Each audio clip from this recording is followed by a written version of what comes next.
Mr. Silent Channel. Kabanata 1291 hanggang 1300. Ang may sakit na Diyosa. Nakatulog siya ng mahimbing ng gabing iyon, at nagkaroon pa nga ng magandang panaginip si Hongdali. Sa panaginip, nasa kanyang kaliwa si Tang Moxen, ang Diyosa ng karunungan, sina Li Nianwei at Zhang Yi sa kanyang kanan, sina Lin Chuyin at Jiang Chenzo na nakatayo sa kanyang likuran, at pagkatapos ay may isang bata sa kanyang harapan. Sobrang saya. Walang gustong magising sa ganoong panaginip, tama ba? Dahil dito, nananaginip at tumatawa si Hongdali, at bigla niyang naramdaman na may mali, dahil malabo niyang narinig ang malabong hilanghing ng Diyosa ng karunungan. Hindi, ano ang nangyayari? Tumayo si Hongdali at lumapit sa Diyosa ng karunungan. Dahil dito, madaling araw pa lang, at kung iisipin mula sa langit, bandang alas 4 o alas 5 na ng umaga, na pinakamadilim na oras ng araw. Hindi niya makita ng malinaw ang nakapalibot na kapaligiran, naalala lang niya ang isang pangkalahatang direksyon, at pagkatapos ay kapag hinawakan niya ito tulad ng inaasahan, nahulog siya sa Diyosa ng karunungan. Hindi sinasadya. Nagulat si Hongdali. Ang Diyosa ng karunungan na ito ay inosente at siya ay sinamantala niya ng hindi sinasadya noon, ngunit hindi siya nang ahas na kumilos ng walang ingat pagkatapos noon. Malaking bagay ang paghawak sa katawan niya at may papatayin. Sa hindi inaasahang pagkakataon, ang Diyosa ng karunungan, na dapat ay galit na galit, ay hindi nagpakita ng reaksyon sa oras na ito. Lalong naramdaman ni Hongdali na may mali, at mabilis na inalag ang Diyosa ng karunungan, ngunit wala pa ring reaksyon. Nararamdaman ko na lang na sobrang init ng katawan ng Diyosa ng karunungan. Diyos ko! Sa sobrang takot ni Hongdali ay nanlaki ang kanyang mga mata, hindi kaya may sakit si Sister Goddess. May sakit din si Goddess. Sa impresyon ni Hongdali, ang mga Diyos ay hindi dapat magkasakit. Mayroon silang buhay na walang hanggan, napakalakas na hindi mabilang na mga tao ang mapapawi sa isang kisap mata paano magkakasakit ang isang nilalang. Ngunit hindi maiwasan ni Hongdali na hindi maniwala sa mga katotohanang nasa harap niya, dahil ang Diyosa ng karunungan ay tila may sakit sa oras na ito. Sa katunayan, hindi ito mahirap unawain alam ng lahat ang tungkol sa AIDS. Sa madaling salita, ang ibig sabihin ng AIDS ay hindi gumagana ang immune system ng tao. Ang pagkawala ng resistensya ay nagpapahintulot sa iba't ibang sakit at kanser na mabuhay sa katawan ng tao. Sa kalaunan ay namatay ang pasyente. Ang sitwasyon ng Diyosa ng karunungan ay katulad nito. Dati siyang isang makapangyarihang Diyos na may divine status, at maaaring automatikong palitan ng kanyang katawan ang mga tumatandang elemento ng napakalakas na enerhiya. Natural, walang virus na magkakaroon ng anumang epekto sa kanya. Pero iba na ngayon. Ang kanyang banal na pagkatao ay nabuklod. Parang biglang nawawala ang immune system ng isang tao, at natural na bumaba ang resistensya sa mga sakit sa pinakamababang punto. Kaya sa nakalipas na 2 araw, ang aking kalooban ay lubhang nag-iba, at ako ay nagkasakit ng ganito. Medyo kakaiba kung sabihin ito, ngunit ito talaga ang katotohanan. Ano ang dapat kong gawin? Ano ang dapat kong gawin? Hinawakan ni Hongdali ang noo ng Diyosa ng karunungan. Medyo mataas ang temperatura, at parang ang pinakakaraniwang sipon. Ngunit kahit na ito ay isang maliit na sakit lamang tulad ng isang sipon, ito ay nagbabanta pa rin sa buhay para sa Diyosa ng karunungan na ngayon ay nangangailangan na muling itatag ang kanyang immune system. Hindi ko na kayang kontrolin pa. Walang gamot sa paligid, kaya maaari lamang niyang gamitin ang pinakasimpleng pisikal na paraan ng pagpapalamig. Si Hongdali ay naghubad ng kanyang mga damit ng napakasimple. Tumakbo ako hanggang sa pool. Ang tubig sa umaga ay malamig, perpekto para sa paglamig. Ginawang basang tuwalya si Hongdali, tumakbo pabalik sa kuweba, at maingat na inilagay ito sa noo ng Diyosa ng karunungan. Lumipas ang oras sa bawat minuto, at nang lumiliwanag sa umaga, sa wakas ay nakakilos ang Diyosa ng karunungan. Ako. Ano ang problema ko? Nahihilo ako. Naramdaman ng Diyosa ng karunungan na wala na siyang lakas. Napakahirap isipin na bumangon. Buti na lang at tuluyan na siyang natauhan. Phew, sa wakas gising ka na, nakita ni Hongdali na sa wakas ay nagsalita ang Diyosa ng karunungan. Pagkatapos ay bumantong hininga siya, alam mo bang may sakit ka? Kanina ka lang nakahiga at hindi kita magising kahit anong pilit ko sa iyo, ngunit natakot ako hanggang sa mamatay ito. Buti na lang at gising ka na ngayon, kung hindi, baka ikaw na ang huling tao sa universo.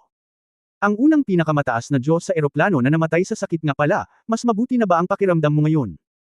Sinabi ni Hongdali, na walang pakialam, hinubad ang damit sa noo ng Diyosa ng karunungan, at inabot ito upang hawakan, ganun pa rin.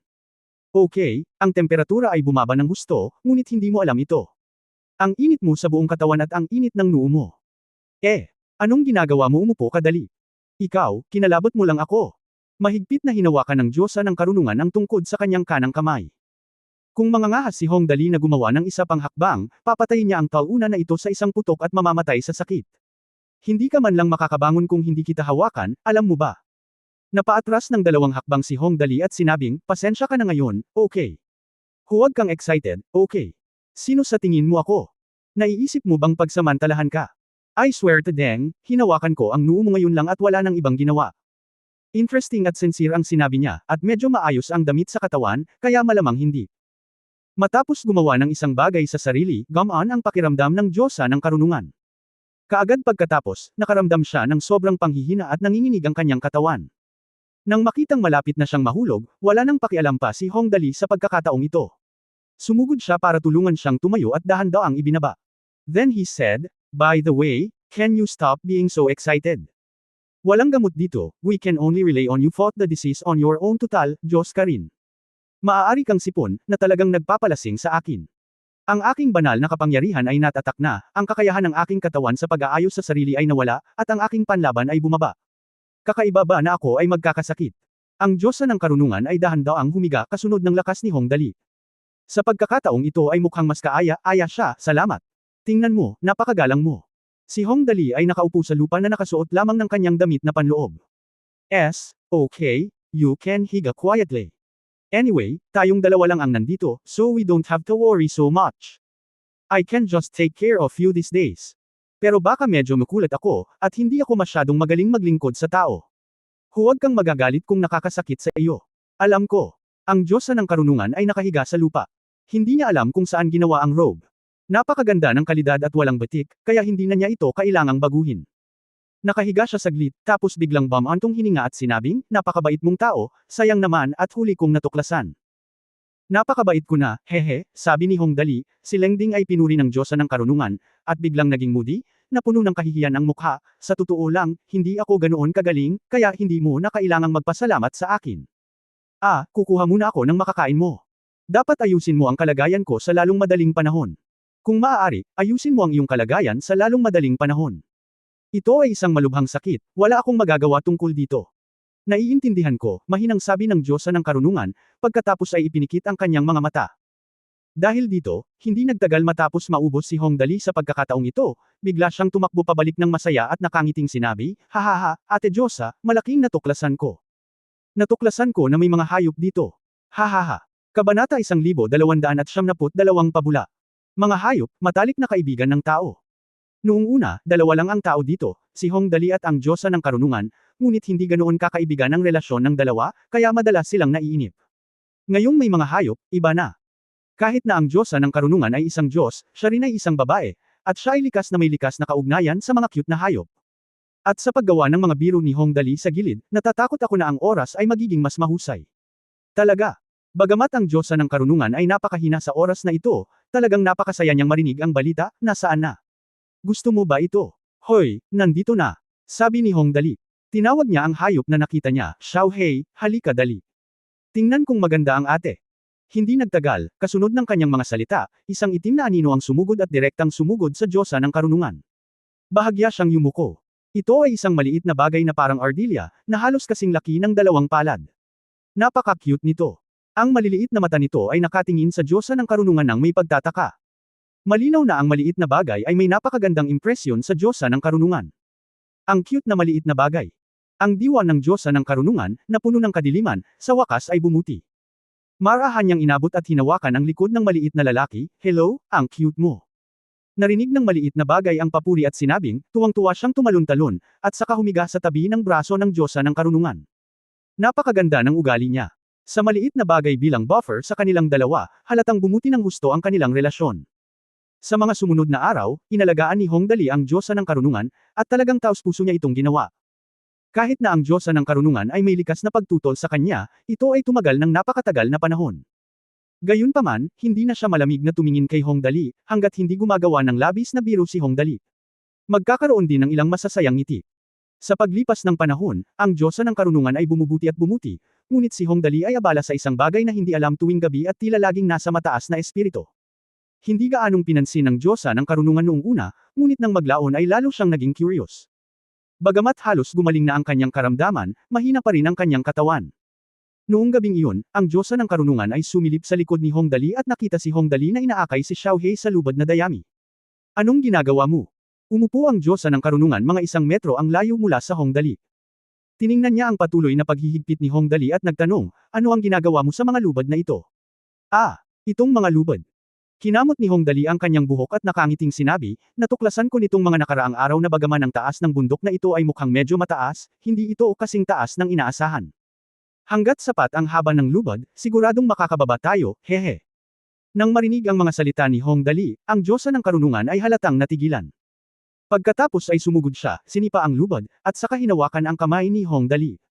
Sa oras na ito, halatang tumubo ang palad ni Hongdali ng ilang lumang sagwan, na natural na pinupulot niya araw-araw para sa mga araw na ito. Lumabas ang lubad. Ikaw.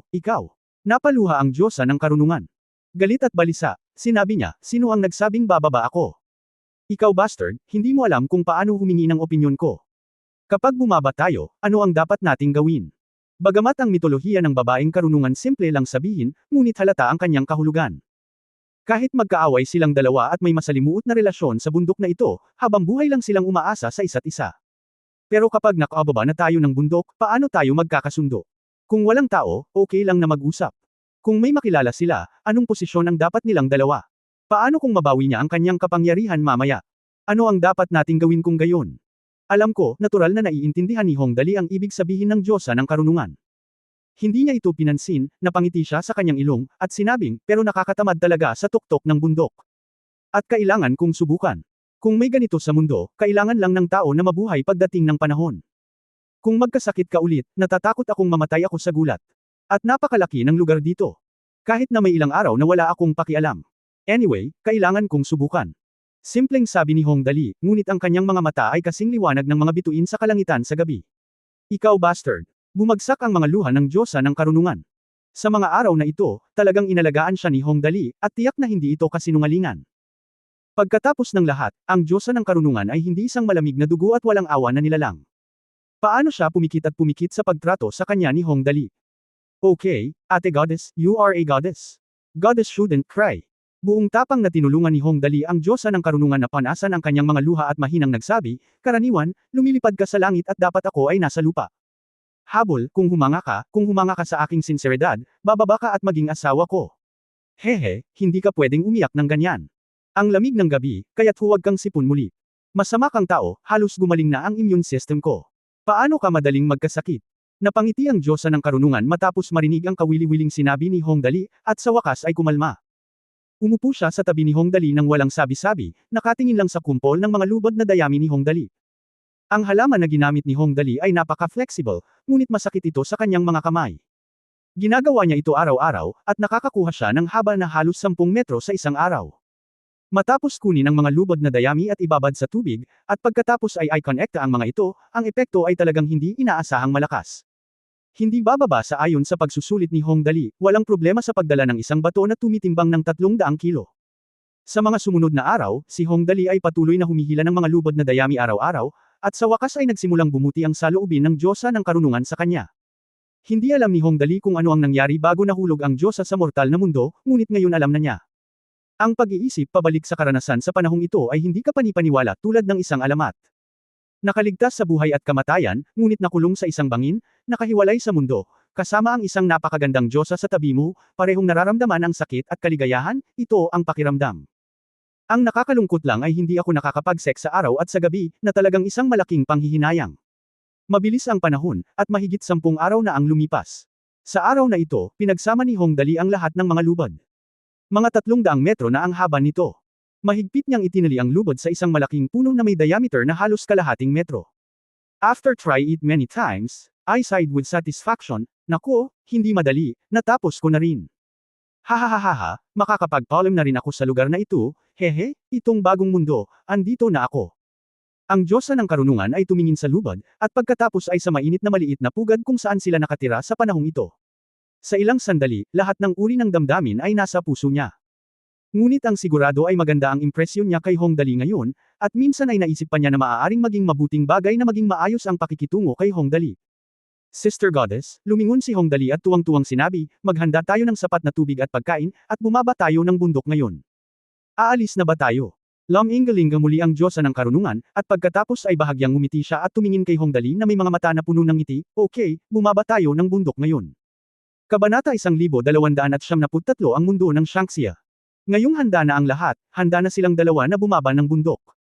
Nagpapagaling pa ang katawan ng Diyosa ng karunungan. Tumingin si Hongdali sa kanya at nakangiting sinabi, Ate Goddess, kailangan mo akong hawakan ng mahigpit kapag bumaba tayo ng bundok. Huwag mong bitawan. Kung hindi, sa kalagayan mo ngayon, kung mahulog ka, malamang ikaw ang unang Diyos na papatayin. Ikaw masamang tao, halatang namula ang Diyosa ng karunungan, ibinaba ang kanyang ulo at sinabi sa boses na parang lamok, alam ko, ngunit ikaw. Hindi mo kaya. Huwag mo akong pagtawanan. Pagkaraan ng mahabang panahon kasama si Hongdali, ang Diyosa ng karunungan ay naging mas at higit na tanyag, at hindi na siya ang dati ng hindi matamo na Diyos. Hindi nagtagal, tumayo si Hongdali sa harap ng Diyosa, kumuha ng lubod at itinali silang dalawa ng mahigpit. Saka niyakap ng mahigpit ang leeg ng Diyosa ng karunungan. Sapat na iyon. Paano ko masasabi na ang Diyosa ng karunungan ay may magandang figure? Parang hindi halata sa mga ordinaryong panahon, pero kapag karga-karga niya ito sa kanyang likod, bigla itong nagbago napakagaan. Sister Goddess, please hold me tight, hinagod ng Diyosa ng karunungan ang kanyang mga dibdib sa likod ni Hongdali. Medyo masarap ang pakiramdam. Huminga ng malalim si Hongdali at mabilis na pinigilan ang pagkabalisa sa kanyang puso. Hindi na niya kaya.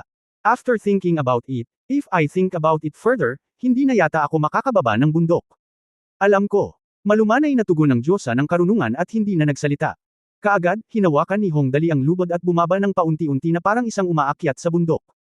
Ang taas ng bundok na ito ay hindi masyadong mataas, ang susi ay matarik ito. Gamit ang lubod na ito, hindi ganoon kahirap ang pagbaba ng bundok. Sa partikular, kahit na hindi magamit ni Hongdali ang marami sa kanyang mga kasanayan, ang kanyang mga pisikal na katangian na binago ng system ay nandoon pa rin, kaya hindi siya nahirapang magpasa ng isang tao sa kanyang likod. Tumagal ng mahigit 3 oras na paglalakad sa lubod hanggang sa tuluyan, at sa wakas ay nakatapak silang dalawa sa lupa. Ito ay maaaring isaalang-alang bilang isang bagay ng katotohanan. Sige, bilisan mo. Bitawan mo ako. Ang Diyosa ng karunungan ay dumampi sa lupa gamit ang kanyang mga paa. Mabilis niyang hiniling kay Hongdali na tanggalin ang tali. Kung tutusin, masyadong intimate ang dating posture nilang dalawa kaya naman sobrang napahiya itong Diyosa ng karunungan na hindi nakikisama sa mga lalaki sa loob ng 10 bilyong taon. Okay. Pumayag naman si Hongdali at mabilis na kinalas ang tali. Sa oras na ito, lumabas si Squirrel Xiaohei mula sa dibdib at damit ni Hongdali, tumingin sa paligid gamit ang kanyang maliit na ulo, at pagkatapos ay tuwang-tuwa na tumalon palabas, tumatalon pakaliwa at kanan sa lupa na masayang-masaya. Ito ay hindi madali. Sa wakas ay nahulog na tayo. Huminga ng malalim si Hongdali ng kasiyahan at tumingin sa paligid. Sabi, kapatid na Diyosa, saan tayo pupunta? Malamang nasa paanan ng bundok ang lugar na ito. Ang anggulo ng lupa ay dapat na pababa pa rin, ngunit ito ay mas makinis. Walang problema sa paglalakad, at ito ay dapat na isang lugar sa malayo. Hindi ko alam kung may tao sa plain area. Pinagkatiwalaan nilang dalawa ang kabayo at pinigilan ito. Anyway, walang malinaw na layunin, kaya naghanap na lang ako ng random na direksyon para bumaba ng bundok. Habang nasa daan, hinawakan ni Hongdali ang kanyang damit at nalaman niyang wala talaga sa kanyang bulsa. Muli niyang tinignan ang space bracelet. Buti na lang at nagagamit pa, pero wala na lahat ng laman sa loob yung maliit na bagay na nakatago sa loob bago pumunta dito. Naiwan din si AKA sa orihinal na eroplano ni Hongdali. Kaya ngayon ang tanging pagkain na natitira dito ay ang mga pagkain na kolekta mula sa bundok na iniimpake ni Hongdali. Mahirap. Napasinghot si Hongdali at walang magawa habang naglalakad, wala akong pera. Okay lang kung mundong walang tao. Kung may mga tao, ang unang bagay ay humanap ng paraan para magawa ang isang bagay. Mas mabuting gumastos ng pera. Isa rin siyang alibughang anak, kaya natural siyang malungkot dahil wala siyang panggastos, at labis siyang nalungkot. Tignan natin kung may tao muna. Alam din ng Diyosa ng karunungan na ang bagay na ito ay hindi maaaring pilitin, kaya maaari lamang niyang gawin ito ng paisa-isa at sinabi, huwag kang mag-alala tungkol sa iba pang mga bagay. Pagkababa niya mula sa tuktok ng bundok, hindi na siya gaanong nagsalita. Halatang iniisip din niya kung ano ang mararamdaman niya kapag kaharap si Hongdali sa hinaharap. Kaaway. Tiyak na hindi ito ang kaso. Sinira na ng demonyong Diyos ang kanyang pagka-Diyos. Siya at si Hongdali ay halatang walang ganoong malaking puot. Pero sinasabi mo ba na hindi kayo magkaaway? Magulo talaga ang relasyon ng dalawa, at hindi niya alam kung ano ang gagawin. Dahil dito, nang lumakad silang dalawa sa gabi, biglang tumingin si Hongdali sa malayo, nanlaki ang kanyang mga mata, at bigla siyang tumalon. May mga tao, may mga tao. Itinuro niya ang isang kalsada sa hindi kalayuan at tuwang-tuwang sinabi, kung saan may mga kalsada, dapat may mga tao. Hindi ko lang alam kung anong uri ito ng mundo, kaya kailangan nating mag-ingat. Kung saan may mga tao, natural na mayroong mga tao. Mabuti na lang magalit, pero bago lang silang dalawa sa lugar na ito at hindi alam kung anong klaseng mundo ito, kaya mas mabuting mag-ingat. Habang sinasabi niya ito, biglang may tunog ng mga paa ng kabayo sa di kalayuan. Tuwang-tuwa si Hongdali. Ang tunog ng mga kuko ng kabayo ay nangangahulugan na ang mundong ito ay dapat na katulad ng sinaunang lipunan sa lupa. Ang lahat ng mga tao ay sumakay ng mga kabayo, at dapat silang magmukhang katulad sa kanilang sarili. Ito ay magiging medyo mabuti. Pamahalaan. Si Hongdali at ang Diyosa ng Karunungan ay nagtatago sa kalapit na damo. Hindi nagtagal, nakakita sila ng 7 o 8 tao na nakasakay sa mga kabayo mula sa kanluran. Lahat sila ay nakasuot ng uniforme ng mandirigma at may dalang mga sandata sa kanilang mga katawan, nagmamadaling patungo sa silangan. Kakaiba ang kanilang bilis, ngunit nakarating na sila sa malayo sa ilang paghinga lamang. Nagkatinginan si Hongdali at ang Diyosa ng Karunungan, at nakangiting sinabi ni Hongdali, mukhang hindi masama ang mundong ito, hehe, ito ay katulad ng ating sinaunang mundo, kaya madaling hawakan. Pagkasabi niya nito ay bigla niyang hinawakan ang baba niya. Aniya, ngunit may isang problema, paano kung may hadlang sa wika? Ang problema sa wika ay isang malaking problema. Kung hindi ito malulutas, ito ay magiging lubhang mahirap. Maghintay lang at tingnan kung ano ang mangyayari. Bahagyang sinabi ng Diyosa ng Karunungan, at pagkatapos ay idinagdag, halos lahat ng mga Diyos ng ating mga eroplano ay gumagamit ng parehong wika. Hanggat may controller o Diyos sa eroplanong ito, dapat ay walang wika. Ano ang problema? Habang nag-uusap sila, biglang tumunog muli ang tunog ng mga kuko ng kabayo. Nagmamadaling nagtago ang dalawa, at sigurado, nakakita sila ng 6 o 7 tao na nakasuot ng uniformeng mandirigma na nakasakay sa mga kabayo, tumatakbo mula kanluran hanggang silangan. Ang mga taong ito ay tumatakbo ng pabalik-balik. Sabi, isang tao ang nagsabi, lahat, bilasan mo, natatakot akong hindi ako makahabol kung huli na. Ang isa pang tao ay nagsabi, sa katunayan, ito ay isang pambihirang pagkakataon. Ang taong iyon ay talagang nagkasala ng isang karumal-dumal na krimen. Hindi natin siya hahayaang makatakas. Tumakbo siya palayo sa sinabi niya. Naintindihan talaga ni Hongdali ang sinabi nila. Ito ay napakadaling pangasiwaan. Nagkatinginan ang dalawa, at kakaibang sinabi ni Hongdali, mukhang may hinahabol sila, at hindi ko alam kung ano ang ginagawa nila. Dapat ba tayong pumunta at tingnan? Ang mga taong ito ay malinaw na sumang-ayon na arestuhin ang isang tao. Nais ding tingnan ni Hongdali talagang nagtitimpi siya sa panahong ito. Unawin mo muna ang background ng mundong ito, umiling ang Diyosa ng Karunungan at sinabi, hindi ngayon ang oras para maglibot-libot at panuurin ang kaguluhan. May katuturan ang sinabi niya, pero huwag mong sinasadyang masaktan o kung ano paman, magulo iyon. Bilang resulta, habang iniisip niya ito, isa pang tunog ng mga palo ng kabayo ang nagmula sa kanluran, at si Hongdali, na nasa malayo, ay nakarinig ng isang magaspang na boses na sumisigaw, kapatid, sa pagkakataong ito ay napakaraming tao ang nakapalibot sa Marshall Palace, magagawa ba ito? Isang boses ang nagsabi, ito ay isang pambihirang pagkakataon. Kailangan mong pumunta at tingnan kung ito ay gagana. Tara, papalapit na ito nang magsalita siya. Walang ibang pakialam si Hongdali, ngunit nang marinig niya ang mga salitang, Marshall God Palace, natigilan siya saglit, at pagkatapos ay tuwang-tuwa siya at tumalon mula sa damuhan, ilang bayani, teka, magtatanong ako. Pupunta ka ba sa Marshall God Palace? Ang Marshall God Palace. Doon ipinanganak si Kuya Tang Xin na ang mundong ito ay ang mundo kung saan unang nanirahan si Brother Tang sa eroplano ng Shanxia. Kabanata 1294 na Mazin. Kung ito ay ibang mundo, mag-iingat si Hongdali na hindi masangkot, ngunit dahil ito ang mundo ni Tang Xin, kailangan niyang puntahan ito at tingnan. Kaagad, maraming tao ang nakakita kay Hongdali at nagsimulang sumigaw mula sa malayo, ikaw bastard, umalis ka, huwag hamarang sa daan. Dahil dito, hindi man lang tumugon si Hongdali sa kanyang mga sinabi at tumakbo na lamang. Galit na galit si Hongdali. Kahit gaano kaka-urgent sa daan, hindi ka makapaghintay ng ganoon katagal, di ba? Dahil dito, lumiko sila sa silangan at naglakad ng wala pang kalahating oras nang maabutan sila ng mahigit 100 tao. Sa pagkakataong ito, isang binata sa karamihan ang sumulyap kay Hongdali at sa Diyosa ng Karunungan, at biglang nagsabi ng hey, at huminto sa kabayo. Huminto siya, tinitigan ng mabuti si Hongdali at ang Diyosa ng Karunungan, na may pagtataka sa kanyang mga mata, at nagtanong, mukhang hindi sila taga roon, tama. Saan kayo pupunta? Sa katunayan, parehong damit ang suot ni Hongdali. Buti na lang at may hawak na tungkod ang Diyosa ng Karunungan kaya medyo na-curious siya. Marshall God Palace. Ngumuso si Hongdali at nagtanong, ano ang tungkol sa iyo? Nang marinig na sinabi ni Hongdali na gusto niyang pumunta sa Marshall God Palace, tuwang-tuwa kaagad ang binata. Ngumiti siya at ikinulong ang kanyang mga kamao, bueno, dinadala ko si Mingming, dahil ang kapatid ko rin ay pupunta tayo sa Marshall God Palace, paano kung dumaan? Pagkatapos ay tinanong niya ang Diyosa ng Karunungan, kung gayon ito ay. Asawa ko, sabi ni Hongdali bago makapagsalita ang Diyosa ng Karunungan, pupuntahan lang namin siya. Nakakatuwa, hehe. Namula ang Diyosa ng Karunungan at alam niyang hindi ito ang oras para gumawa ng pagkakaiba, kaya ibinaba niya ang kanyang ulo at walang sinabi. Bilang isang Diyos, siya ang palaging nag-uutos at nag-uutos sa iba na sumunod. Pero ngayon iba na ang sitwasyon. Sa pagkakataong ito ay nakikinig siya sa ayos ng ibang tao.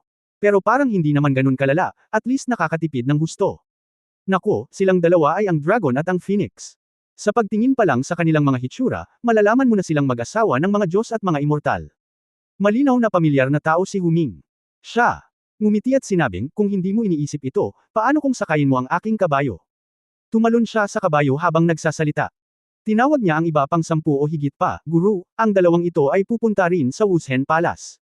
Isama natin sila. May isang matandang nasa edad 50 sa gitna ng grupong iyon ng mga tao. Pagkatapos mag-isip tungkol dito, nakita niya si Hong Dalisha at ang Diyosa ng karunungan ay mukhang bata, at tiyak na isang madamdaming batang bayani. Agad siyang tumango at nagsabi, mabuti yan, ngunit tandaan, si Tianjun Lingfeng, ang kasalukuyang master ng Martial God Palace, ay hindi isang ordinaryong tao. Mag-ingat, huwag masaktan. Sa oras na ito, ang isa pang tao ay nagmamadaling nagsabi, Guru, ang bagay na ito ay hindi maliit, kaya't huwag mo nang palakihin ang mga bagay. Hindi, nakangiting sabi ni Hong Dali, pupunta lang kami. Panoorin ang kaguluhan, lumayo. Huwag gumawa ng gulo para sa lahat. May mga patakaran para sa panunood ng kaguluhan, at hindi ka dapat gumawa ng anumang bagay ng basta-basta. Ang susi ay kapag iniisip ang tungkol sa karakter ni Tang Xin, si Hong Dali ay hindi sinasadyang nagsimulang salakayin ang Martial God Palace. Ang ina po ay labis na mahilig sa kanya. Then, okay, walang choice ang lalaki kundi pumayag. Sa oras na ito, tumakbo pabalik si Huming at nagsabi, Senior Brother Liu, nakasakay tayo sa parehong kabayo. Agad siyang sumakay sa kabayo. Walang nangyari sa kanila. Ang panig ni Hong Dali ay kawili-wili nakasakay sa parehong kabayo bilang Diyosa ng karunungan. Sa unang 2 araw sa mundo, nakatagpo ako ng bagong termino na tinatawag na Mazenlai. Hindi ko inaasahan na matutupad ang hiling na ito sa lalong madaling panahon. Sobrang cool. Wahahahaha. Oo nga, sa daan, ang mukha ng Diyosa ng karunungan ay namumula, nakasandal siya sa mga braso ni Hong Dali at tumangging magtaas ng ulo. Nabunggo ang kabayo sa bawat hakbang nito. Iba talaga ang pakiramdam na ito. Kanina pa siya at ang Diyosa ng karunungan ay nasa tuktok ng bundok, at talagang pagod na pagod sila. Ngayon nasa wakas ay may kapanabik na panuurin, wala silang pakialam sa mga detalyeng ito. Katamtaman ang kakayahan ni Hong Dali sa pagsakay sa kabayo, ngunit maaari niyang matutunan ang pag-alog ng kabayo sa isang pagkakataon. Anong saya! Sa harap niya, biglang sumigaw si Huming, nasa Wanshan Town tayo sa unahan, tama ba? Sumagot ang kanyang amo, bueno, nasa Wanshan Town tayo. Pagkatapos madaanan ng bayan, ang lugar ng Martial God Palace ay nasa harapan natin. Bago ito narinig ni Hong Dali. Nang sabihin ni Tang Xin ang kwento, alam niya na ang Martial God Palace ay napakatanda na, at hindi niya alam kung hanggang saan ito nabuo ngayon. Curious lang siya, sa reputasyon at lakas ni Tang Xin noon, maglalakas loob ba ang mga taong ito na kabkubo ng Martial God Palace? Hindi ba iyon ang panliligaw sa kamatayan? Matapos makapasok sa bayan, maraming tao ang nakahanap ng isang hotel na matutuluyan. Naglaan ng oras si Hong Dali para tanungin si Huming, Brother Hu, narinig ko na ang Martial God Palace na ito ay napakalakas. Okay lang ba na pumunta tayo? Ayos lang, sabi ni Huming na nakangiting sabi ni Ming, palaging kakaunti ang mga tao sa Wushen Palace, at ang henerasyong ito ng master ng palasyo na si Tianjun Lingfeng ay higit na nag-iisa, na may isang matandang alipin lamang ang nasa ilalim ng kanyang pamumuno. Sa orihinal, lahat ay nasa parehong pahina, si Lingfeng ay nag-iisa sa mga unang taon, ngunit ayaw niyang sumuko at pagkatapos ay narinig ko ang ilang sandali na napatay ang mga tao at pinatay ang ilang mga oras na nakalipas. Naglabas siya ng utos ng pagpatay ng demonyo para kabkuban ang Martial Palace. Kaya nga, casual na pagsang-ayon ni Hong Dali, ngunit hindi siya sumang-ayon dito sa kanyang puso. Naisip niya sa kanyang sarili, gaano kaambisyoso ang kapatid na ito na si Tang Xin. Ang kanyang mga inapo ay hindi dapat maging pinuno ng masaker ng mga sibilyan. Dapat ay may hidden agenda sa bagay na ito. Siyempre, naisip niya yun sa kanyang puso ngunit hindi niya masabi sa kanyang bibig. Hong Dali kumain lang at uminom, hindi na nagsasalita. Palihim na sinulyapan ni Huming ang Diyosa ng karunungan at bumantong hininga sa loob. Hinahabol niya si Lan Fangfei, na nasa ika-18 ranggo sa beauty chart, at noong panahong iyon ay naisip niyang si Lan Fangfei ay isang pambansang kagandahan. Ngayong nakilala niya ang Diyosa ng karunungan, silang dalawa ay sadyang hindi nilalang ng iisang eroplano. Tahimik na nakaupo doon ang Diyosa ng karunungan, at talagang may pagnanasa siyang sambahin siya. Saglit siyang nag-alinlangan at pagkatapos ay nagsabi, nga pala, hindi ko pa rin alam kung paano tatawagan ang aking mga kapatid. Oh, Hong Dali ang pangalan ko, ngumiti si Hong Dali at sinabi, Bayalan ang pangalan ng asawa ko, haha. Well, ang Diyosa ng karunungan ay nagsusuot ng puting gauze na damit, at ang huling 2 karakter sa kanyang pangalan ay Yalan, kaya pinangalanan niya siya ng random. Oh, hindi ko pa narinig ang tungkol sa inyong dalawa sa Jiangho dati, 2 beses pang nagbasa si Huming, isinasaulo ang kanilang mga pangalan, at pagkatapos ay sinabi, mukhang walang 2 pangalan sa listahan ng mga bagong dating na Jiangho at mga larawan ng kagandahan. Ang mga bagong dating na listahan at mga larawan ng kagandahan ay dapat na pareho sa mga listahan, tama ba? Kakapasok pa lang namin sa mundo at hindi pa sikat, sabi ni Hong Dali, no need to worry, no need to worry. Nang sabihin niya ito, bigla niyang inikot ang kanyang mga mata at nagtanong, by the way, Brother Hu, pwede ba akong humingi ng pabor sa iyo? Anong problema? Tanong ni Huming. Ganito. Nagmamadali kaming umalis ng asawa ko paglabas namin. Wala kaming dalang bagahe. Medyo napahiya si Hong Dali, maaari mo ba akong pahiram ng pera? Isang tail ng pilak lang. Palihim siyang nagmamasid. Ang kapangyarihang bumili ng isang tail ng pilak sa mundong ito ay humigit kumulang katumbas ng humigit kumulang 100 yuan sa mundo. Ang paghiram ng isang tail ng pilak ay hindi isang malaking halaga. Isang tail ng pilak. Curious na tanong ni Huming, posible ba?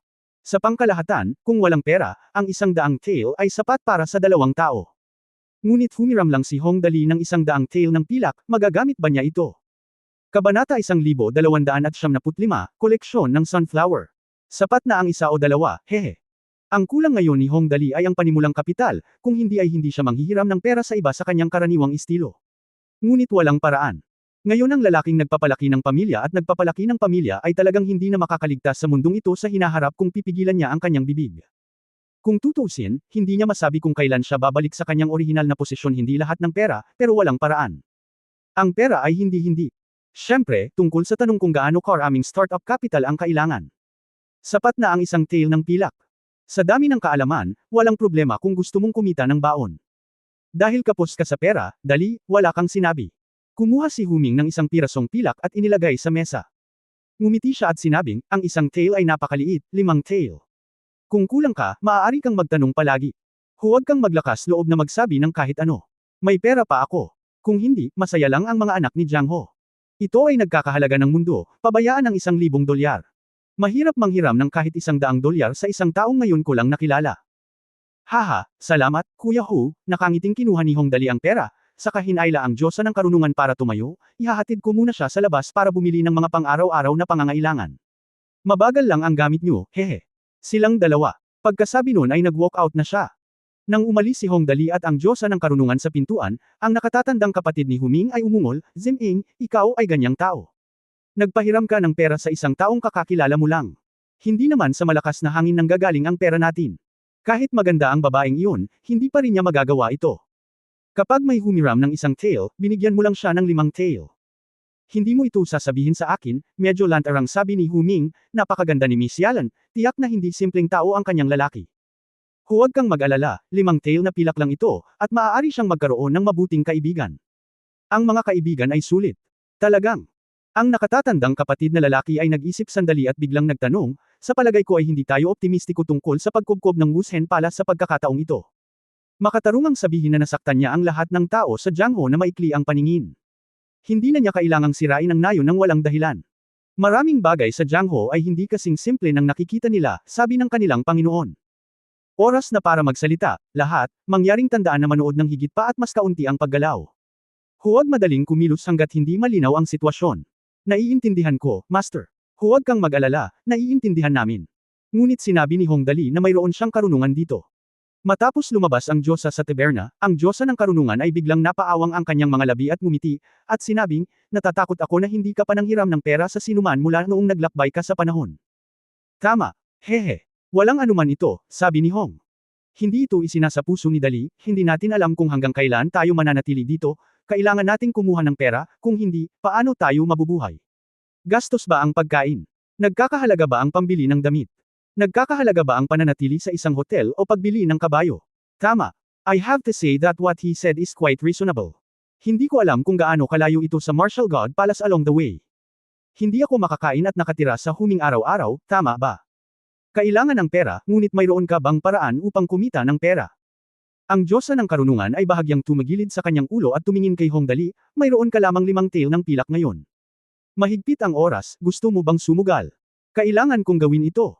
Tunay na isang magandang ideya na magsugal ng pera, ito ay dapat na ang pinakamabilis na paraan upang kumita ng pera. Palaging maswerte si Hong Dali, kaya hinding-hindi niya palalampasan ang ganoong magandang pagkakataon kaya sinabi ni Hong Dali, alam mo ba kung ano ang nangyayari kapag ang isang tao ay pumunta sa kasino sa unang pagkakataon? Paano ko malalaman, sabi ng Diyosa ng karunungan. Bagamat napakatalino niya, hindi pa siya nakakapunta sa kasino, ano ang mangyayari? Hoy, kung panganay ka, siguradong mananalo ka ng pera kung unang beses kang pumunta doon. Ngumiti si Hong Dali, at pagkatapos ay lumingon sa harap ng Diyosa ng Karunungan, tingnan mo ang suot ko, hindi ako mukhang young master. Nakakatuwang marinig ang sinabi niya. Tinakpan ng Diyosa ng Karunungan ang kanyang bibig at ngumiti at sinabi, hindi ito masama, hindi bababa sa ito ay hindi masyadong masama. Pagkatapos ay tiningnan ni Hong Dali ang Diyosa ng Karunungan pataas at pababa, at ang Diyosa ng Karunungan ay namula sa hitsura, at pagkatapos ay sinabi, hindi ka rin masama. Ngunit hindi pa rin tayo makakapunta sa kasino sa pagkakataong ito. Ha! Sinabi ng Diyosa ng Karunungan na medyo hindi tugma ang circuit ng pag-iisip ni Hong Dali, saan pupunta? Hoy, huwag mong kalimutan na ito ay isang martial arts world. Siyempre may paraan ako. Sabi ni Hong Dali, hila-hila ang Diyosa ng Karunungan at tumingin sa paligid. Hindi nagtagal ay ngumiti siya at sinabing, sa wakas nahanap ko na rin. Tumangala ang Diyosa ng Karunungan at nakitang tindahan iyon. Ang apat na karakter na, Wanshan Bookstore, ay nakasulat sa mga anti-gang font. Bookstore. Medyo nagulat ang Diyosa ng Karunungan, anong ginagawa mo dito? Bumibili ng mga libro. Hindi ito pagbili ng mga libro, ito ay pagbili ng mga notebook. Hinayla ni Hong Dali ang Diyosa ng Karunungan sa tindahan, at sinabi ng waiter, mayroon ka bang blankong libro? Magkano ang halaga nito? Bumili ng blankong libro. Para saan ito? Nagtataka ang Diyosa ng Karunungan, ngunit hindi ito komportableng magtanong, kaya sumunod siya sa likuran at tahimik na nanood. Hey, sir, you came to the right place. We really have a new batch of blank books coming here. Mabilis na binati ng waiter sa tindahan si Hong Dali sa loob, medyo mura rin ang presyo, 20 yuan ang isang libro. Isa o dalawa. Hindi alam ni Wen Hong Dali kung gaano karaming pera ang katumbas ng pilak, kaya itinapon niya ang 5 tail ng pilak at sinabing, bumili ng 5 kopya. Okay, sir. Maingat na kinuha ng waiter ang pera at pumunta para kunin ang mga paninda para kay Hong Dali. Pagkaraan ng ilang sandali, bumalik ang waiter na may dalang 5 puting libro at 4 na tail ng pilak, sir, mangyaring itago ito. Well, alam mo, ang isang tail ng pilak ay katumbas ng 100 wen, hehe. Matapos kunin ang libro, hinayla ni Hong Dali ang Diyosa ng Karunungan na may ngiti at lumabas. Ang susunod na hintuan ay ang Four Treasure Shop of the Study, kung saan bumili siya ng mga panulat at tinta. Pagkatapos ng pagbili, mayroon pang 3.5 tail ng 4 na tail ng pilak na natitira mabuti na lang, si Huming ay nakakuha ng 5 tail. Oo, kung hindi, ang paghiram lamang ng 1 tail ng pilak ay talagang hindi sapat. Kahit na pagkatapos bumili ng mga bagay, dinala ni Hong Dali ang Diyosa ng Karunungan pabalik sa dating tavern. Gabi na at hindi siya nagmamadali. Nandito si Huming at ang kanyang partido. Binuksan din ni Dahian ang isang hiwalay na silid para kay Hong Dali at sa Diyosa ng Karunungan. Matapos makapasok sa silid, ang Diyosa ng Karunungan ay umupo sa gilid ng kama na namumula ang mukha, hindi siya maaaring mahulog kay Hong Dali ngayon, kung hindi, ito ay magiging kapalaran, at ang kapaligiran sa pagitan ng dalawa ay masyadong malabo ngayon. Sa kabutihang palad, bumalik si Hong Dali sa silid at nagsimulang abala. Kumuha siya ng panulat at papel para magsulat at gumuhit, at hindi niya alam kung ano ang kanyang pinagkukulitan. Ikaw, anong pinagkakaabalahan mo? Nang makitang hindi dumating si Hong Dali para kulitin siya, ang Diyosa ng Karunungan ay napanatag at humakbang pasulong upang magbantay dahil sa curiosity. Agad siyang nagulat nang makita niya ito. Saan ka gumuguhit ng mga lihim ng martial arts? Ang 18 palad ng dragon, ang 9 na espada ng dugo, ang 6 na meridian na banal na espada, ang aklat ng sunflower. Kabanata 1276 na The Wordless Heavenly Book. Sa katunayan, kabisado ni Hong Dali ang mga pangalan ng mga lihim na aklat na ito noong binabasa niya ang mga nobela ni Jin Yong. Ang mga nilalaman ay dapat na iba ngunit ito ay hindi mahalaga.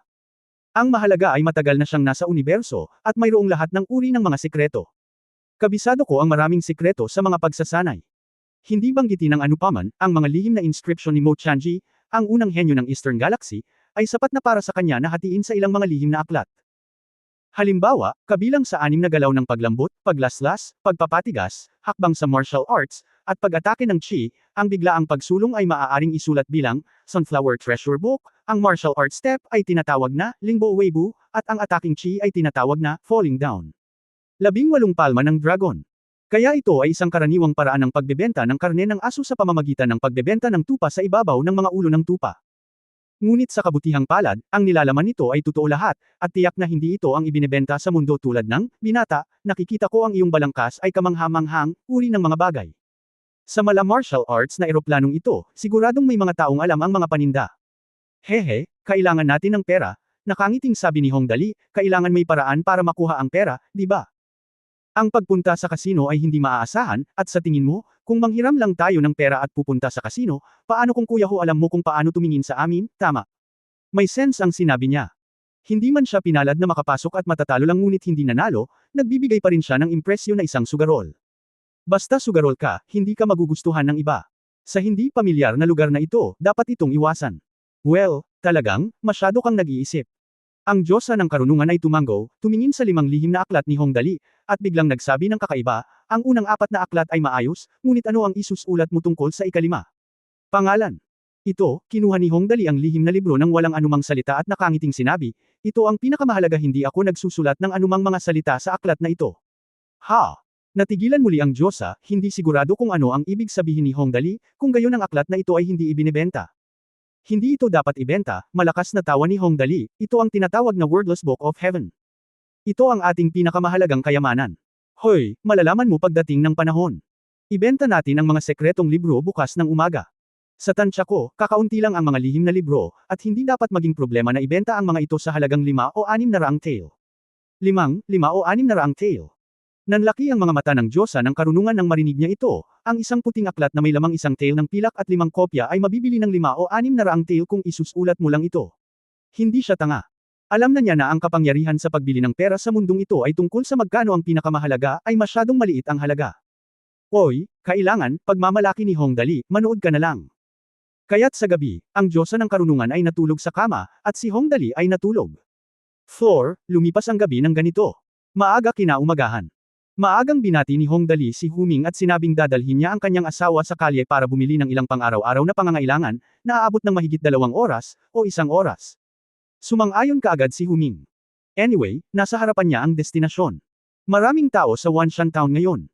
Plano nilang pumunta doon ng grupo-grupo kaya hindi na sila nababalisa gaya ng dati. Sa labas ng inn, dinala ni Hongdali ang Goddess of Wisdom sa pinakaabalang kalye sa Wanshan Town. Ang kalyeng ito ay humigit kumulang 20 metro ang lapad, na may mga taong dumarating at umaalis. Marami sa kanila ay mga mandirigma na nakasuot ng malalakas na uniforme at may hawak na armas. Sa isang sulyap, alam nilang nasa Jiangho sila. Mga tao, si Hongdali ay hindi magalang. Inilatag niya ang 4 na lihim na libro sa kanyang kamay, maliban sa Wordless Book, sa isang hilera sa lupa. Pagkatapos ay sumigaw siya ng malakas, tingnan mo. Pakyawan ang mga cheat. Huwag palampasin ito kung dadaan ka. Pakyawan mga tip. Nung narinig kong may ganun, nag-cheer agad ako. Agad na pinalibutan ng mga taong Jiangho na iyon ang Hongdali sa 3 antas sa loob at 3 sa labas. Upang sabihin na sa ganitong mundo, ang anumang mahusay na kasanayan ay natatangi, na nangangahulugang hindi ito ikakalat sa mga tagalabas. Kung gusto mong makakuha ng kung fu mula sa ibang mga sekta, kailangan mong gumastos ng maraming pera upang ipagpalit ito. Depende din kung payag ang tao o hindi. Paano ito direktang ibebenta ng sinuman tulad ng Hongdali? Kaya naman sa ganoong sigawan, na-overwhelm ang crowd na nanunood sa excitement. Wala pang 2 minuto, hindi bababa sa 200 tao ang nagtipon sa paligid. Huwag na nating pag-usapan kung bibilhin ang cheatbook o hindi. Kung may excitement, hindi mo mapapanood ang bastard. Hoy, anak, totoo ba o peke itong sikretong libro mo? Kakabenta mo pa lang. Maraming matatapang na tao sa karamihan. Lumayo sila sa karamihan at tumingin kay Hongdali at nagtanong, magaling talaga akong magbenta ng lahat. Nabalitaan ko minsan na may nagbebenta ng mga sekretong libro, kaya bakit hindi mo subukan? Tumango ang isang grupo ng mga tao sa paligid nila. Oy, nandito ako para imbitahan ka, nakangiting tumingin si Hongdali sa lalaki. Hindi sapat ang boses niya, sapat lang para marinig ng mga tao sa paligid, bumaba kami ng asawa ko sa bundok para maglaro, at aksidenteng nawala ang tiket namin. Wala na talaga kaming magagawa. I can only sell some secret books for some money. I don't dare to say that this secret book is a careless martial arts. It is just a trick. Ako mismo ang nag-drawing nito kagabi. Hindi mahalaga kung ang isang galaw ay nawawala o hindi. Ang susi ay, ikaw ba mismo ang gumuhit ng sikretong aklat na ito kagabi? At ito ay kawili-wili, lahat ay masaya, at sinabi ng isa pang tao, kung gayon, paano namin malalaman kung gumagana ang iyong lihim na libro? Bakit hindi na lang tayo magkaroon ng kompetisyon? Nakangiting sagot ni Hongdali. Hay, ito ang plano ko na subukan talaga ang paglipat. Sabay-sabay na umatras ng 3 hakbang ang lahat at lumabas sa isang medyo malaking espasyo. Naunang umakyat ang mga mas matapang at sumugod kay Hongdali na may kamao sa kanyang kamay, kung gayon, susubukan ko muna, kapatid, pakiusap. Sa oras na ito, ang mga tao sa karamihan ay malamang na mas interesadong panoorin ang kaguluhan. Maraming tao sa karamihan ang bumulong, ito si Jiang Lizo, na nasa ika-58 sa listahan ng Jiangho Qianlong. Siya ay napakahusay sa paglalaro ng Dragon Palm. Ang nakababatang kapatid na ito ay natatakot na ito ay magiging isang trahedya. Well, hindi naman masama ang skill ni Jiang Lixi, talagang magaling siya dito. Malamang kapos talaga sa pera ang nakababatang kapatid na ito, at malamang na hindi ganoon kaganda ang kanyang lakas. Si Hong Dali ay hindi natakot. Sinubukan ko ang ilang bagay noong nasa tuktok ako ng bundok, kabilang ang pangalawang antas ng mga kasanayang biniyayaan ng sistema.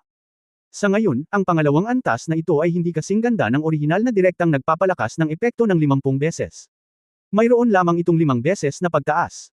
Ang bentahe ay walang konsumo at magagamit mo ito kahit kailan mo gusto.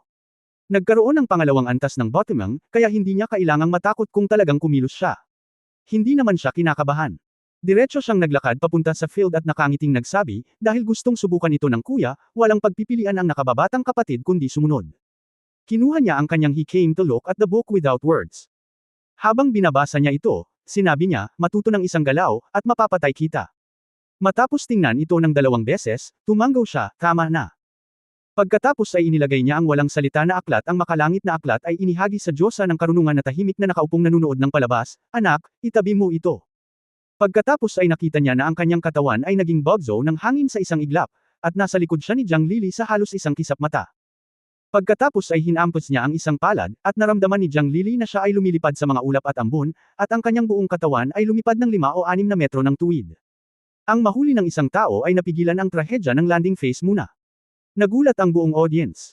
Gatlang M gatlang M gatlang M gatlang M gatlang M gatlang M gatlang M gatlang M gatlang M gatlang M gatlang M gatlang M.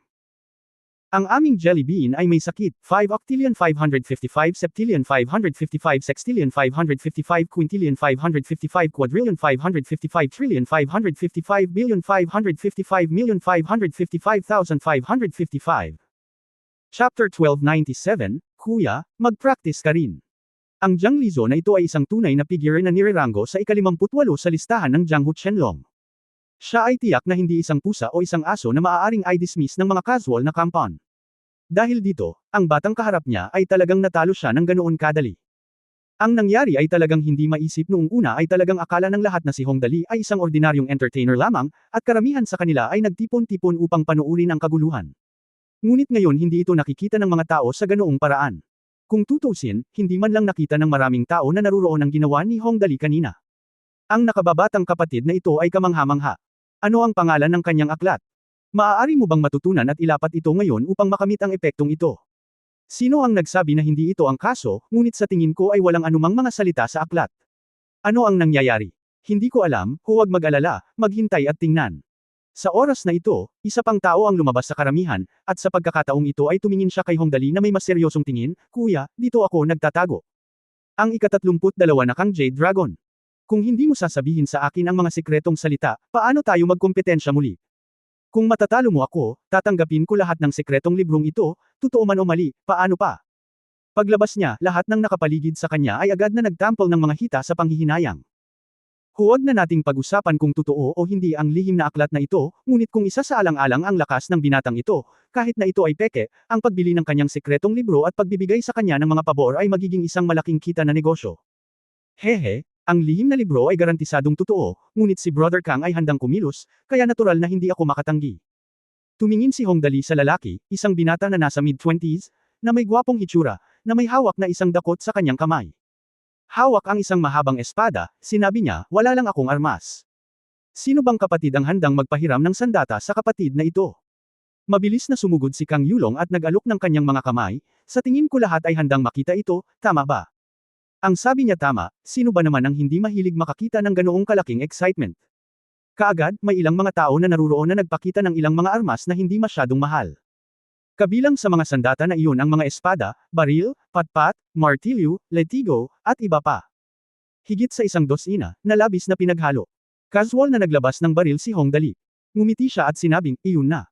Pagkatapos ay iniunat niya ang kanyang kamay sa Diyosa ng Karunungan, anak na babae, aklat.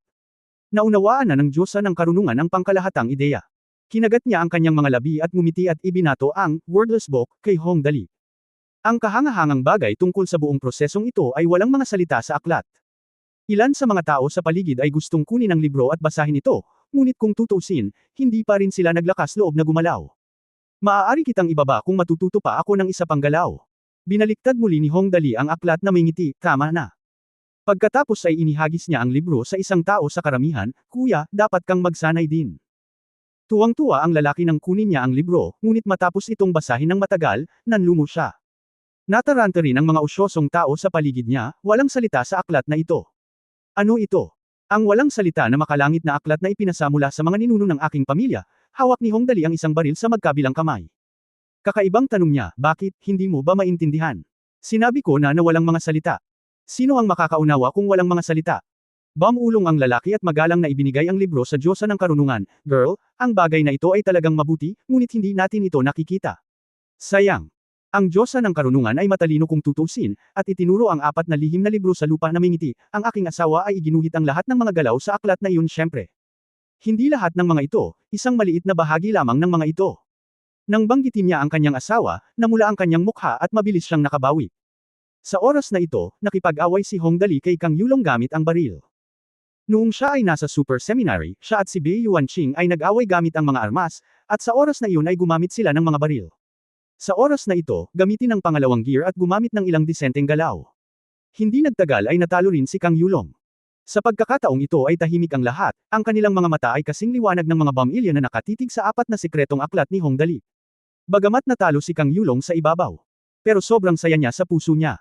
Ayon sa sinabi niya noon, sa kanya ang 4 na sekretong librong ito. Kuya, natalo ako. Pakibili. Gusto ko lahat ng 4 na sekretong libro. Nakatayo mismo si Kang Yulong sa harap ng mga lihim na libro, handang kunin ang mga ito. 300 taels bawat libro, ang kabuuang 4 na libro ay 1,200 tael. Ngumiti si Hong Dali at nag-alok ng presyo na hindi masyadong mataas o masyadong mababa. 1,500 tael, at ang natitirang 300 tael ay para lamang makipagkaibigan. Inilabas ni Kang Yulong ang pilak sa kanyang bag at ibibigay na sana ito. Sa oras na ito, huminto ang iba. Hoy, sabi ko Kang Yulong, napaka-direkta mo. Hindi masyadong mabait na alisin ang lahat ng mga lihim na aklat na ito, tama. Ang pagbabayad ng 1,500 tael ay isang malaking bentahe. Ang ilang matatalinong tao ay nagsimula ng mag-alok ng mataas na presyo, bibigyan kita ng 1,500 tael. Pagkatapos ay may agad na sumunod at nagsabi, bibili ako ng 1,500 tael. Isang kopya. 2,200 kopya. Sa isang iglap, ang mga tao ay nataranta, ngunit isang tao na may malinaw na pag-iisip ay sumigaw ng malakas, mga kapatid, pakisuyong makinig sa akin. Mabilis na tumahimik ang mga tao, at ang lalaki ay nakasuot ng itim. Ang lalaking nakasuot ng mahabang balabal, mga 40 taong gulang, na may mukha na inchik, ay napakamaharlika.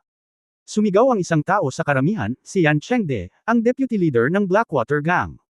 Lahat, makinig sa kanyang sasabihin. Sumugod si Yan Chengde at ikinuyom ang kanyang mga kamao, sinabing, lahat, ang nakababatang kapatid na ito ay talagang napakalakas, ngunit mahirap sabihin kung ang lihim na aklat na ito ay totoo o hindi. Mayroon akong maliit na kahilingan. Iniisip ko kung ang nakababatang kapatid na ito ay pumayag. Sir, sabihin mo sa akin. Hindi nagulat si Hong Dali. Sa oras na ito, tiyak na may hihingi ng inspection. Oo nga, sinabi ni Yan Chengde, ayokong manamantala ng iba. Magbibid ako ng 2,000 taels para sa isang lihim na libro at inspeksyonin ito kaagad. Kung ito ay totoo, kung gayon syempre ito ay pinakamahusay. Kung ito ay hindi totoo, ituturing ko na lamang ang maliit na kapatid na ito bilang isang taong nanloloko sa lahat. Joke lang, paano kung bigyan siya ng pera? Siya ay itinuturing na isang kilalang tao sa mga taong ito, at ang lahat ay tumanggo bilang pagsang-ayon ng ilang sandali. Napakadaling suriin kung totoo o mali ang mga cheat. Sa pangkalahatan, halos masasabi mo ito pagkatapos lamang ng ilang sulyap, lalo na ang mga galaw, na mas simple pa. Nakalkula na rin ni Yan Chengde na tiyak na totoo ang 4 na sikretong aklat na isinulat ni Hong Dali.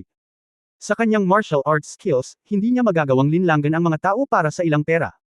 Kaya pagkasabi niya noon, kinuha niya muna ang sikretong libro at naging mabuting tao muli.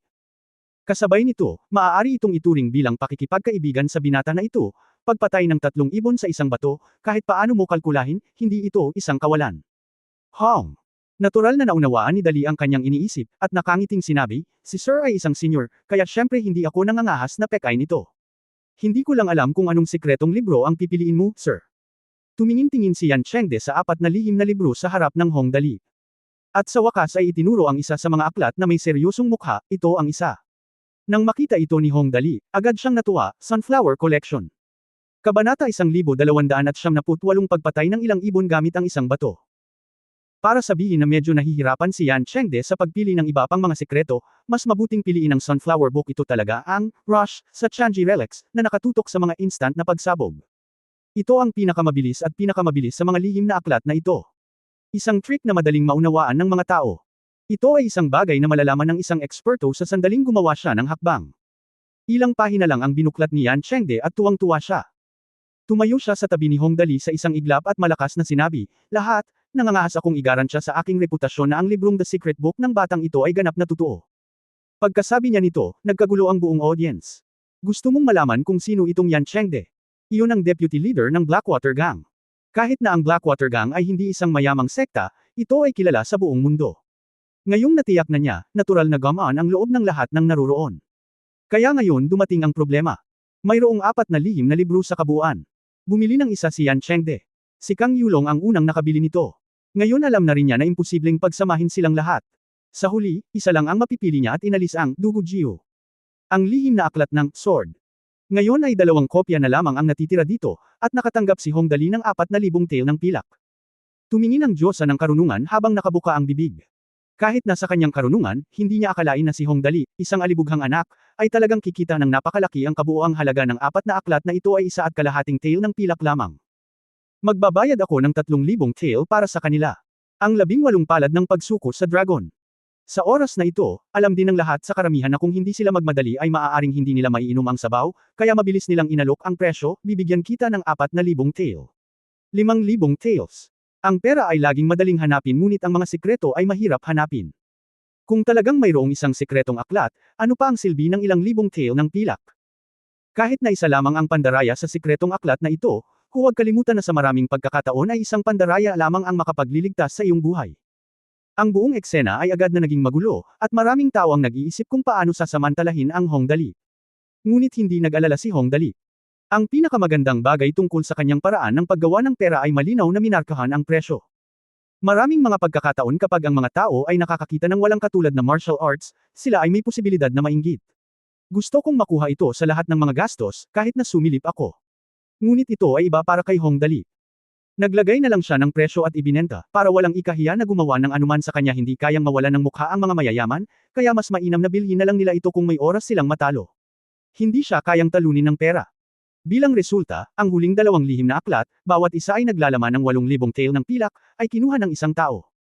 Tumalikod na lang si Hong Dali at nakakuha ng 20,000 taels na pilak. Maging siya ay napuno ng emosyon. Ang perang ito ay talagang napakadaling makuha. Kung hindi man, ang katayuan ng aming pamilya Dali bilang isang alibughang anak ay tiyak na hindi isang pag-aaksaya ng pera ang taong ito ay tila hindi nagkukulang sa pera kahit saan siya pumunta. Okay, everyone, please be quiet, alam din ni Hong Dali na ang mga bagay na tulad nito ay dapat ayusin sa lalong madaling panahon. Ngunit huwag masyadong mahigpit, dahil madaling mapipilit ang mga tao na makipagsapalaran. Kaya napangiti siya, tumikim, at hindi nagtagal ay tumahimik ang paligid.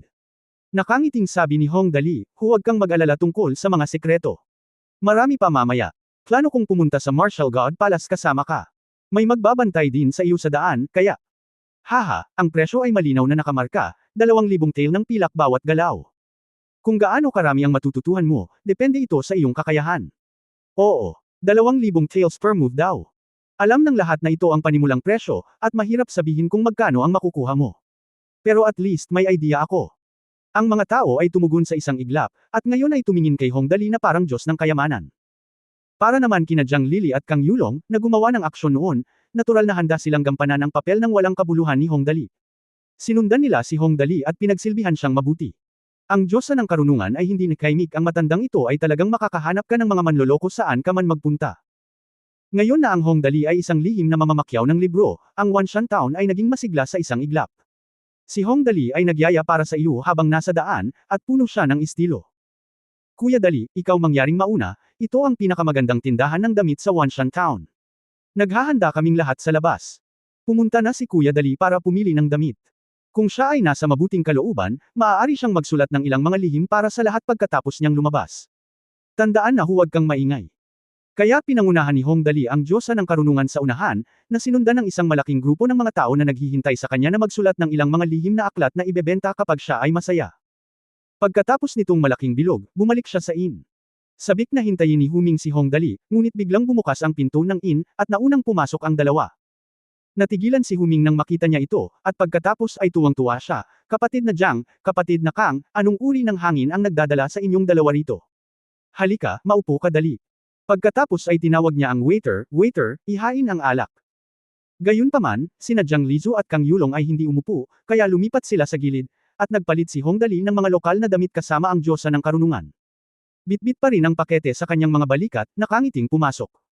Nang makita niya si Hu Ming, ngumiti siya at sinabing, "Kuya Hu, bumalik na ako, hehe." Naglabas siya ng isang papel de bangko mula sa pakete at iniabot ito, "Nanghiram ako ng pera sa iyo, Kuya Hu, at ngayon gusto kong bayaran ka. 500 taels." Hindi inakala ni Huming na babayaran siya ni Hongdali ng 500 tael pagkatapos maglakad-lakad. Aagawin mo ba ang mayaman at ibibigay mo sa mahihirap? Nang makita ang kanyang kawili-wiling ekspresyon, humagalpak ng tawa ang Diyosa ng karunungan. Kapag kasama ko si Hongdali, parang lagi akong napakasaya. This feeling is very inexplainable, pero gusto ko lang tumawa. Haha, hindi, lumabas ako para magbenta ng ilang bagay. Nakangiting sagot ni Hongdali. Sa oras na ito, napagtanto ng nakatatandang kapatid ni Huming na may mali, ikaw. Narito ba ang mga taong ito para sa iyo? Nakita na niya ang malaking grupo ng mga tao na sumusunod kay Hongdali. Bueno, ang makapangyarihang kapatid na ito ay hindi nagpapakita ng kanyang tunay na mukha, sagot ni Kang Yulong sa oras na ito, nagbebenta siya ng maraming martial arts moves, na lahat ay napakaganda. Ibenta ang mga lihim na aklat. Biglang bumukas ang bibig ni Senior Brother Huming na ibenta ba ang sikretong libro para sa pera. Huwag kang mag-alala, lahat ay nag-alaga sa akin ng husto sa daan, at nasa akin pa rin ang mga sikretong libro. Ngumiti si Hongdali at tinapik ang balikat ni Huming, kapag may oras ako, may isusulat din ako para sa iyo. Bueno, mas lalo pang nasasabik ang lahat nang makita nila si Hongdali hindi lang ipinamigay ng taong ito ang mga sikretong aklat para sa pera. Kaya, ganoon din, ginawa ito ni Hongdali sa isang sandali. Ito ay naging isang piraso ng cake, at hinahawakan ito ng mga tao saan man sila magpunta. Si Yan Chengde, na sumusunod sa kanya, ay walang pag-aalinlangan na kung sino man ang manggahas na salakayin si Hongdali ngayon, siya ay puputulan ng mga taong ito sa isang iglap.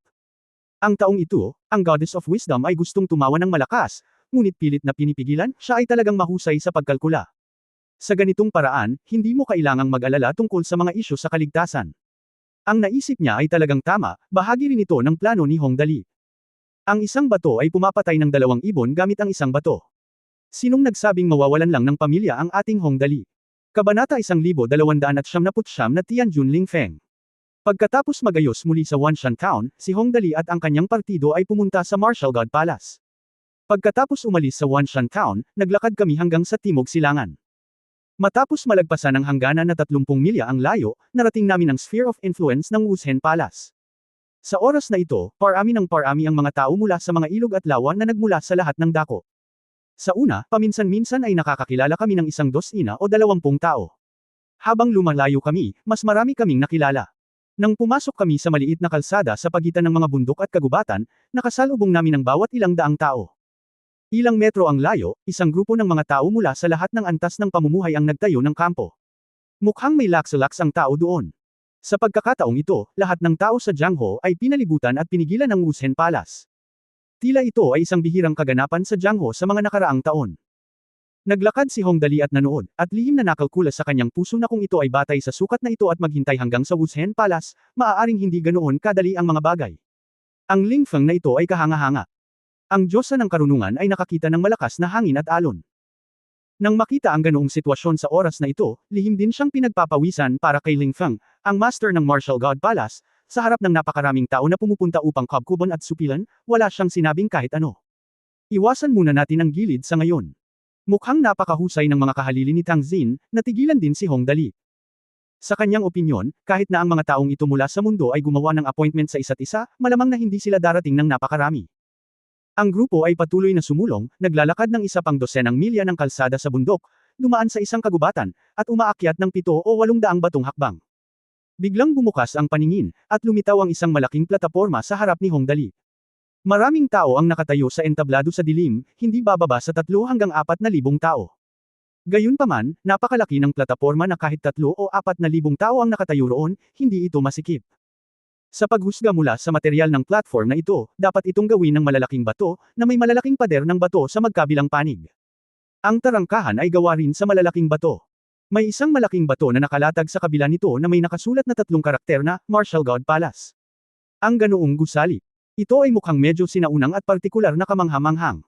Ang buong tarangkahan ng palasyo ay binubuo ng 3 malalaking bato na pinagsama-sama. Ang bawat isa sa malalaking bato ay dapat tumimbang ng 10,000 kilo.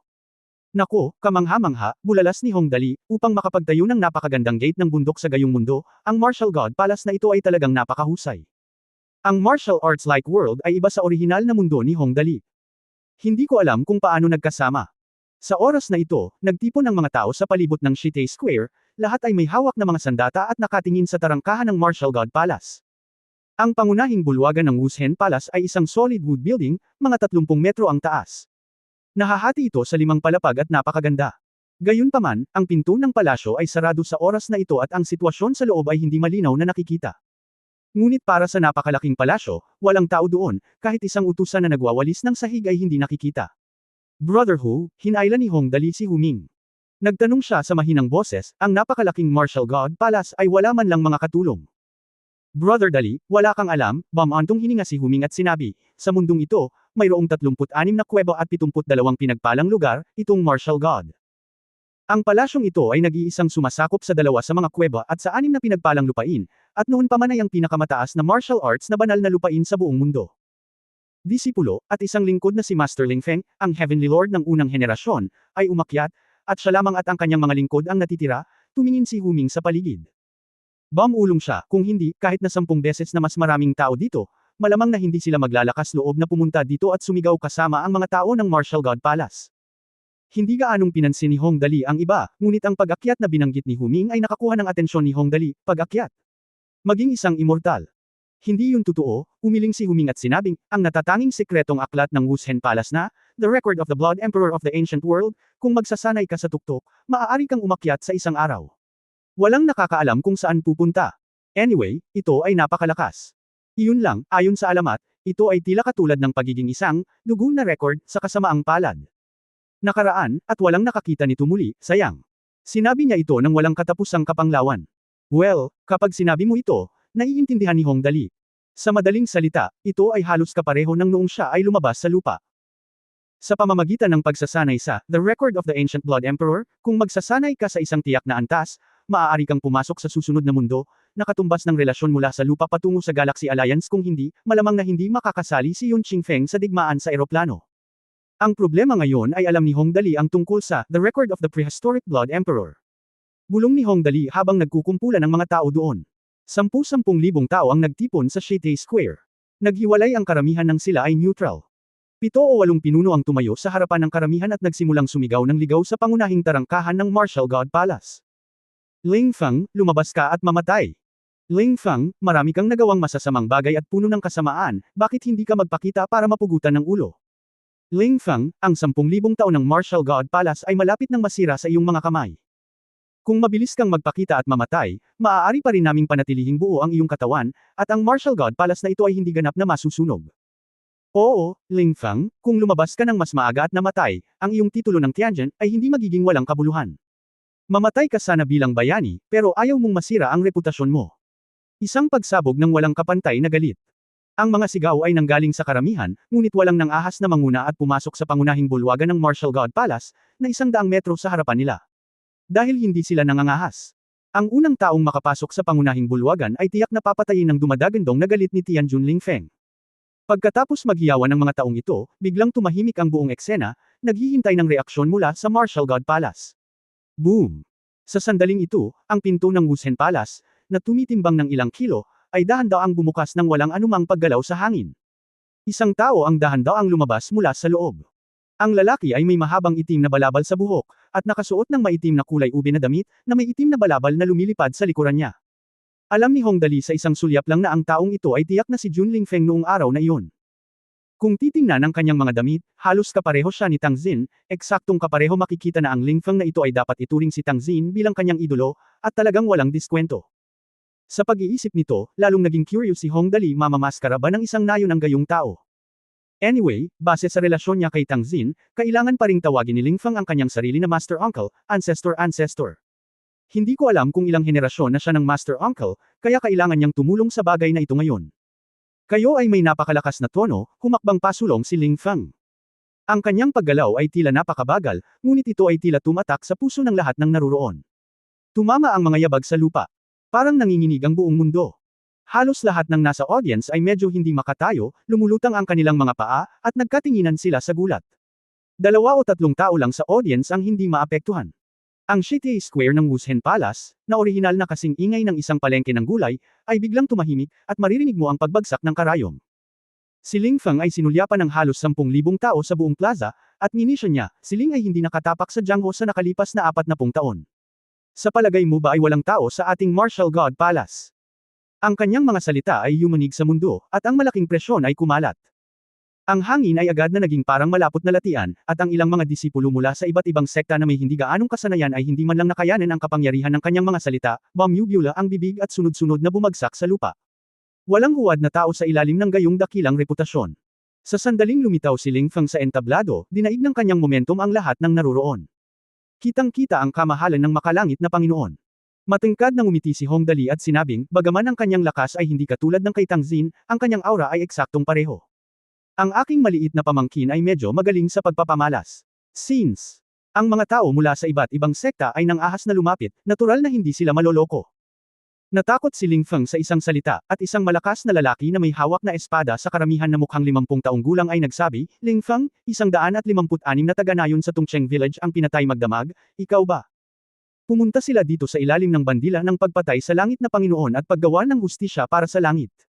Sa makatuwid, upang pukawin ang puot ng lahat sa iisang kaaway, ang malakas na tao na may espada ay nagtanong tungkol sa mapangahas na kabangisan na ito.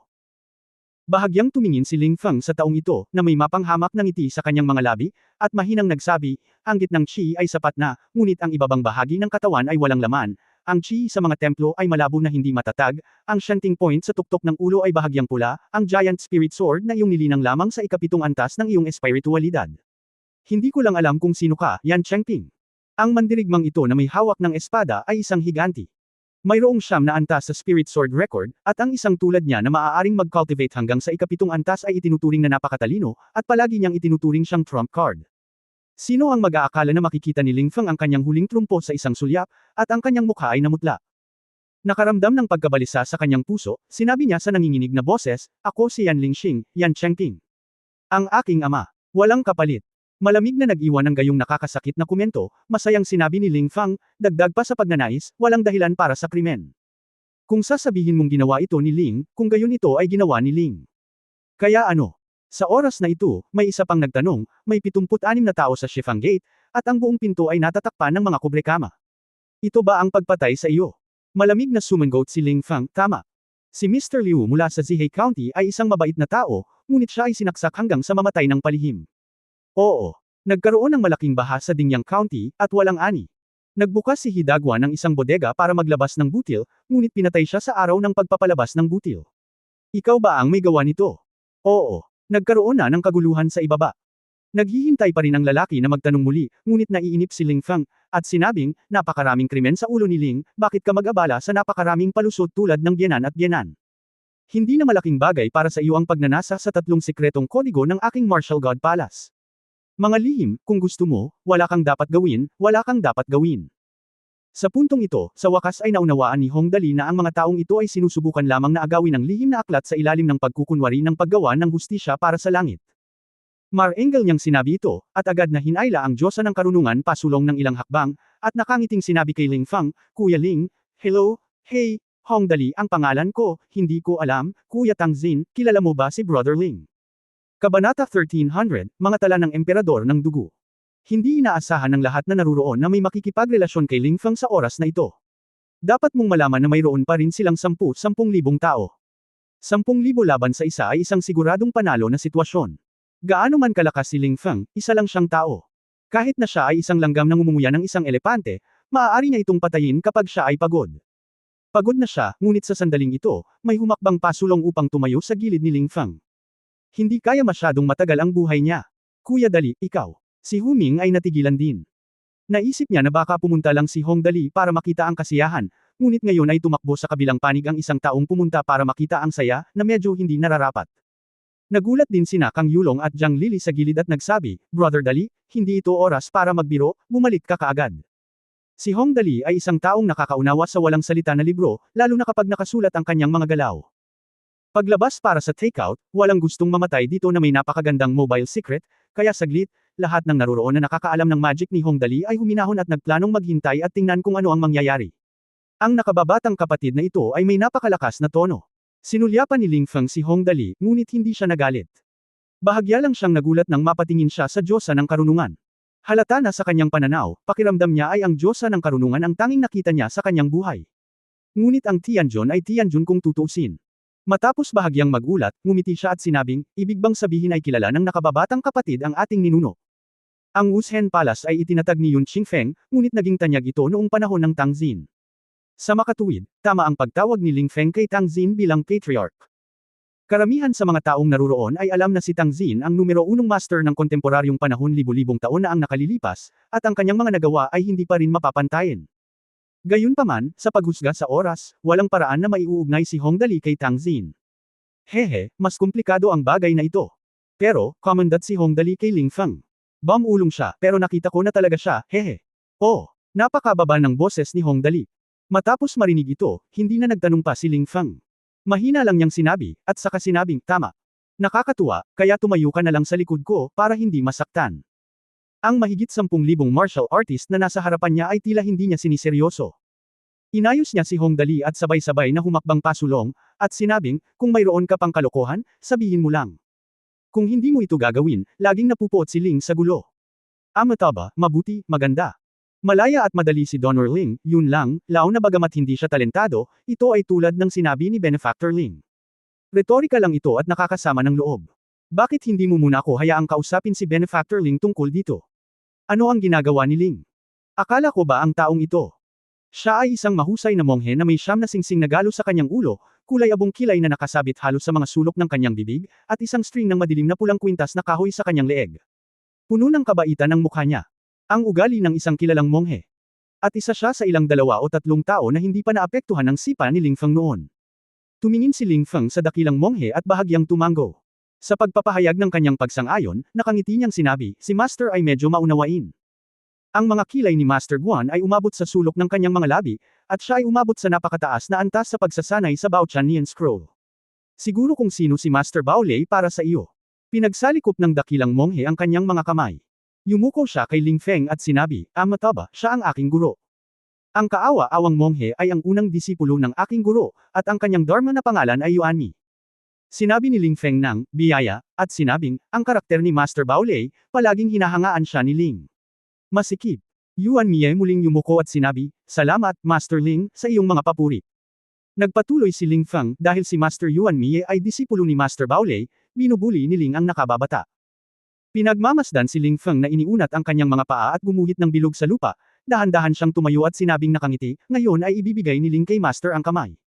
Hanggat mapipilitan ni Master si Ling palabas ng bilog na ito, si Ling ay maituturing na talunan. Paano na? Bahagyang iginuhit niya ang bilog na ito, ngunit nag-iwan ito ng malalim na marka sa matigas na granite na lupa, at may pulbos na bato sa paligid. Napabuntong hininga ang lahat sa field nang makita nila ito. Muling binibigkas ni Master Yuanmi ang Amataba, at sinabing, Monk, salamat, Master Ling, sa pagpapakita ng awa. Mag-ingat. Pagkatapos sabihin ito, ang panloob na enerhiya ni Master Yuanmi ay lumundag, ang kanyang mga mata at kilay ay kumislap na may malanian na glow, at siya ito ang 8 kabanata ng Neon Light volume ng Baochan na kanyang nilinang. Gumuhit siya ng kalahating bilog gamit ang kanyang kanang palad at tinamaan ng whoosh, si Ling Feng na nakatayo sa bilog. Ang nakapalibot na panloob na enerhiya ay lumundag, at ang hangin ng palad ay halos parang pinunit ang hangin, nag-iiwan ng malaking palm print sa hangin. Nagpatuloy ang pagkakastrat gamit ang isang palad. Humakbang si Yuanmi at gumawa ng isa pang kalahating bilog gamit ang kanyang kanang palad. Ang pangalawang puwersa ng palad na ito ay mas mabilis at mas apurado kaysa sa una. Ang dalawang puwersa ng palad na pinagsama-sama ay bumuo ng isang mas malaking print ng palad na tumama kay Ziyang Lingfeng. Ito ay isang napakalakas na galaw sa Baochan Neon Light Scroll. Tinatawag itong Neon Light Palm. Ang bawat karagdagang palad ay maaaring doblehin ang kapangyarihan. Ang dalawang palad ni Yuanmi na nakapatong sa isa't isa ay katumbas ng dalawang palad. Ang dalawang Yuanmi ay sabay na umatake kay Ling Feng, ang kapangyarihan ay napakalakas kaya hindi mo na kailangang mag-isip ng husto. Nang makitang tatama na ang malaking palm print kay Ling Feng, biglang nagsalita si Hong Dali at sinabing, natalo si Yuanmi. Parang tumutugma sa mga salita ni Hong Dali, gumalaw si Ling Feng ng sabay. Agad na tumahimik ang buong City Square ng Wushen Palace. Sa mga mata ng lahat, nakikita lamang nila ang mga galaw ni Tianjun Lingfeng na tila napakabagal, at bawat maliliit na galaw ng kanyang katawan. Kasama ang mga sulok ng damit. Kasama ang bawat buhok. Maging ang bahagyang singkit na mga mata ni Ling Feng.